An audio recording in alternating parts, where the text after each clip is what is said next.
Hello.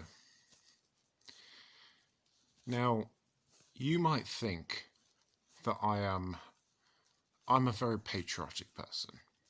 Okay, let's get this out on the bat. I'm a very patriotic person.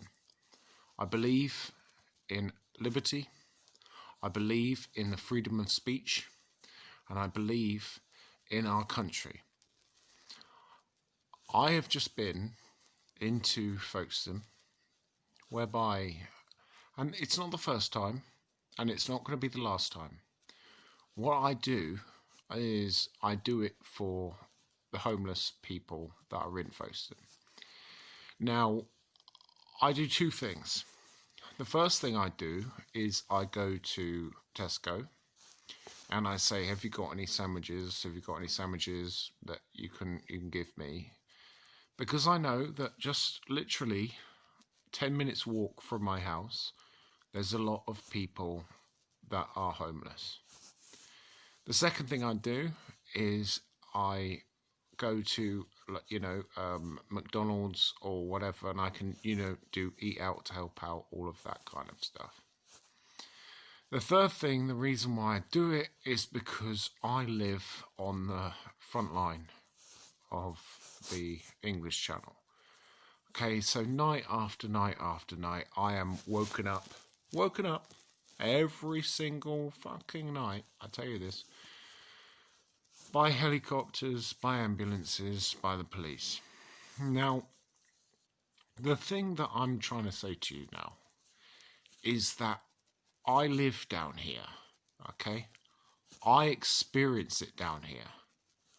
I know where these migrants come, okay? Now, by me going over into Folkestone and giving them, and do you know what? Tonight, I'll give you a little story.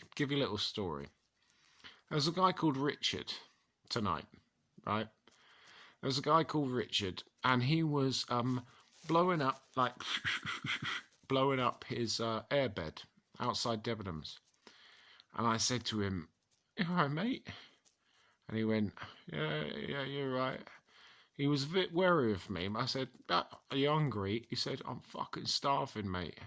I was just like, "Right, what do you want?" "I'll go over to McDonald's. What do you want?" And he said, "Oh, just a burger." And I went, "Nah, fuck off." What do you want? I tell you what, I'll get you a Big Mac, right? I'll get you a Big Mac, large chips, and can't get you alcohol, but what do you want? He went, "Just a Coke, man." And I went, "Right, that's fine." So I went over to McDonald's and I bought him a large Big Mac meal with chips and a Coke Zero. And I brought it over to him. I didn't feel the need to actually film him because I don't feel the need to actually think that, oh yeah, what a lovely guy Liam is. And I went over and I brought him back his Big Mac. And you know what? He was stuffing it in his face like massively. His ear on this side, his ear was literally, he only had half an ear. And I said to him, "It's pissing down with rain. Where are you going tonight?" He said, "No, I'm all right." And he's blowing up his thing. He's blowing up the thing. He said, "No, I'll be all right." And I said, "So what is?" And he said, "No, I'm ex-army." And I said, "Really? What?" He said, "Yeah, signallers." And I said, "What the fuck? Signallers?" Jesus. I said, "Why are you on the streets?" And he said, "I got 2 kids, mate. I got 2 kids.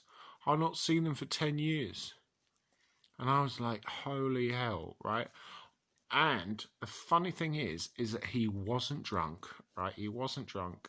He had 2 bottles of water, and he didn't have a dog or anything, and he just had his little Lilo shit that he was blowing up. And he just said, "It's bullshit, man. It's bullshit. I just want to see my kids." And I said, "So what happened?" He said, "I got PTSD, man. I got PTSD. Look at my drugs." And then he riffles into his bag, and he brings out all of these drugs to actually, because his head is absolutely fucking sparked. And I said, well, what the hell? He said, no, my wife kicked me out, man. She kicked me out like 10 years ago. She kicked me out. And I've not seen my kids. And he's crying. And he said, you're a good man. You're a good man. I said, no, don't think. I'm not here to give you a Big Mac fucking meal. I don't think that this is fair, what is going on down here. And he was just like, no, man, it's not fair, is it? And I said, no. I said, these bloody migrant boats are coming over, and I don't think it's fair that they're getting a 4-star accommodation and you're not. And he went, no, man, it's not. And he just said, I said, sorry, he said, sorry, I'll probably forget you tomorrow. These drugs, I'll probably forget you, but you're a legend. You're a legend. And I said, no, I'm not a legend. I'm not a legend. I'm anything but. I'm anything but. But, you know, get that down yet, because it's cold and it's raining. You're hungry. So I tell you what, I'll come and see you. Where are you going to be? Where are you going to be in the next couple of days? He said, this is my spot. This is my spot. And I went, all right, Rich. Right, okay, I'll come and find you. Now, that was just what happened this evening.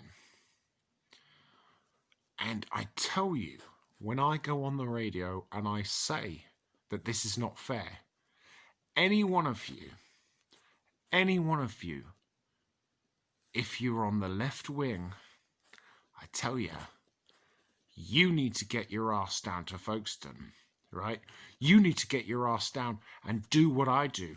Get your ass out and go and feed the homeless, the people who have actually given their life for this country, the people who have actually signed up to give their life for this country. But no. Everybody's welcome. I tell you something. You are complicit in the bastardization of this country. The fact of, you probably love the fact that we can't sing Rule Britannia and Land of Hope and Glory. But I tell you something. You get your ass down into Folkestone right now. Go and see him. Go and meet Richard, right? He's got half an ear. He's got half an ear because it was shot off in Afghanistan. And I bought him a Big Mac fucking meal. And that's just the end of it, right? He needs to be looked after. He needs psychotherapy. He needs to have a nice room over his head. And those motherfuckers that are coming over from France, which incidentally is a peaceful, safe country, and you want to put them up, everybody's welcome? No. Get your fucking ass over into Folkestone, get your ass into the middle of Folkestone, and then tell me that I'm a fucking racist. Okay? Good night.